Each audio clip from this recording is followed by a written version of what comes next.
Okay, welcome back for the final day, day 6. Today is Enemy Buster. So there's a few things that we can do at home, and then the majority of what we're doing is going to be all about fighting. So if you're not into PvP, that's okay. You can still make a fair amount of points just doing your legendary trucks and secret tasks. That'll be well over the minimum amount. You can also use speed ups for construction research and training and healing, but the majority of the points that we can make today is going to be on killing enemy units. But anyhow, to start things off, we'll go ahead and dispatch all of our legendary trucks and then get our secret tasks done. So this is the same as on day 2, I believe.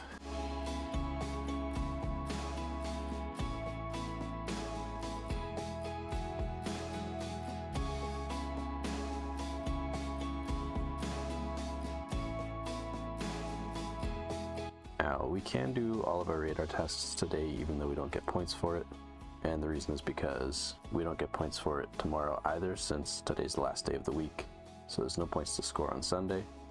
So you'll go ahead and do all those for today, and then tomorrow you'll be saving to start again on Monday. Now, at the beginning of today, I forgot to shield up, and I ended up getting zeroed and teleported over to the corner here. But that's okay, because today we get free teleports. We can go over to the enemy server, and it doesn't cost us anything. So we'll head over to this Alliance Assaults tab and hit the attack button. This will allow us to teleport anywhere in the enemy server. And what I like to do is I like to look for farmers. The easiest way to score points is if they have people out gathering resources, then they won't be able to defend them. So you can just send your units over, and a lot of times they also have their weaker units farming, so it'll be basically free kills. One thing that you can do is put your base kind of far away from their main cluster, and that way they won't notice you right away.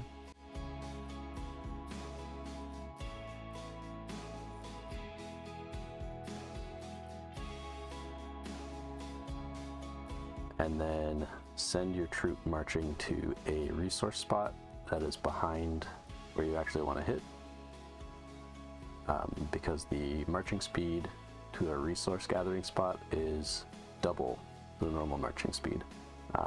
So you just march in there and then click on the place that you want to attack, and I don't even usually bother scouting first, because that gives them the heads up that you're coming. Although in this case I probably should have, because they were clearly stronger than I was.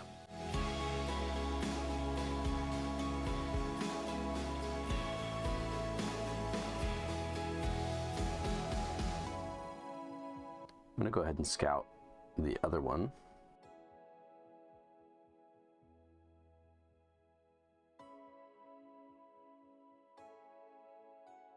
It's the same guy.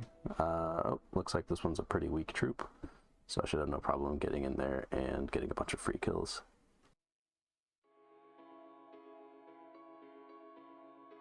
And yeah, no problem. So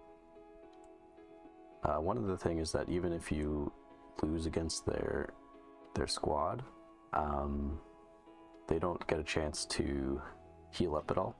So if you go back to your base and come back again and attack a second time, you'll actually make some progress, and eventually you can kick out the bigger, stronger enemies. And you also get points for having your own units die. Not as many as they get for killing yours, but at the end of the day, Battle Day doesn't usually actually decide the winners and losers for the verse event. You might want to be a little more careful doing this kind of thing if it actually matters. Like if we have a close game and the winner of the last day will determine the winner overall, then you probably want to be scouting and being a little more careful about who you're hitting and when. Alright, so taking a look around to see if there's any other farmers. And it looks like they have a march coming towards me now, so I'm going to go ahead and teleport out of here before they attack me.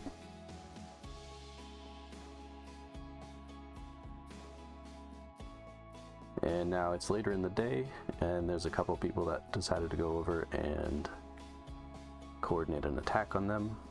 So I'm going to go ahead and join that. Sounds like fun.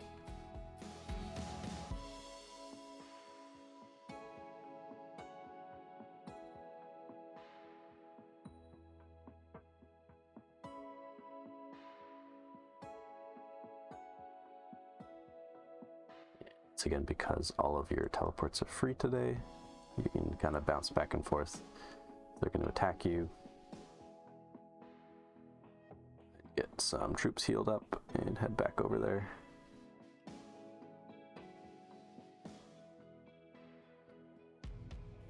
And unfortunately, because so many of the people are shielded up, I don't have a lot of good targets, people my size, to try and hit, so I'm just going to try to sort of get in there in between waves of defenses and hit them while their shields are down, kind of thing. Mostly it's not working out too well, but once again, I'm just trying to get my own personal points tally up, since we're losing this first event anyways.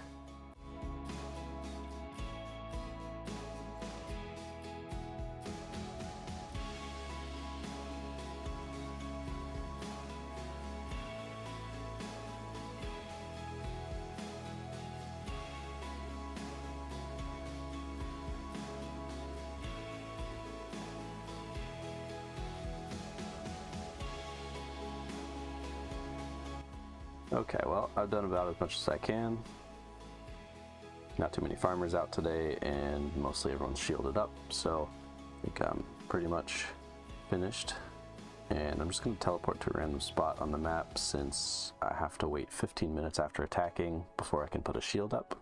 So if they decide to follow me back to our hive, then I'm just a sitting duck at that point. So I'll just teleport to a random part of the map so they won't find me, and then once the 15 minutes is over, I'll shield up. And it's important to know that if you are shielded and you hit this attack button, it does not remove your shield. The attack button might as well just say teleport, because that's all you're doing, is just teleporting between servers. So I'll go ahead and return now and choose where I'd like to sit.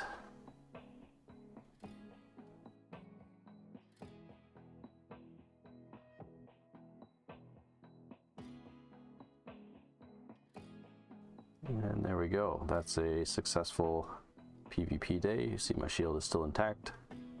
And that's really all there is to it. I know PvP can be a little intimidating at first, but once you kind of get into it, it's really not that big a deal. And it can be a lot of fun too. So go ahead and give it a try if you've never tried it before. And hopefully you can make some points doing it. Alright guys, that's it for the week. Thanks for tuning in, and I hope you found some of this info useful. And I do plan to make a few more tips and tricks videos going forward. And feel free to reach out to me with anything that you think others might not know that they ought to. And maybe I can make a video on that too. Alright, I'll see you guys in the game.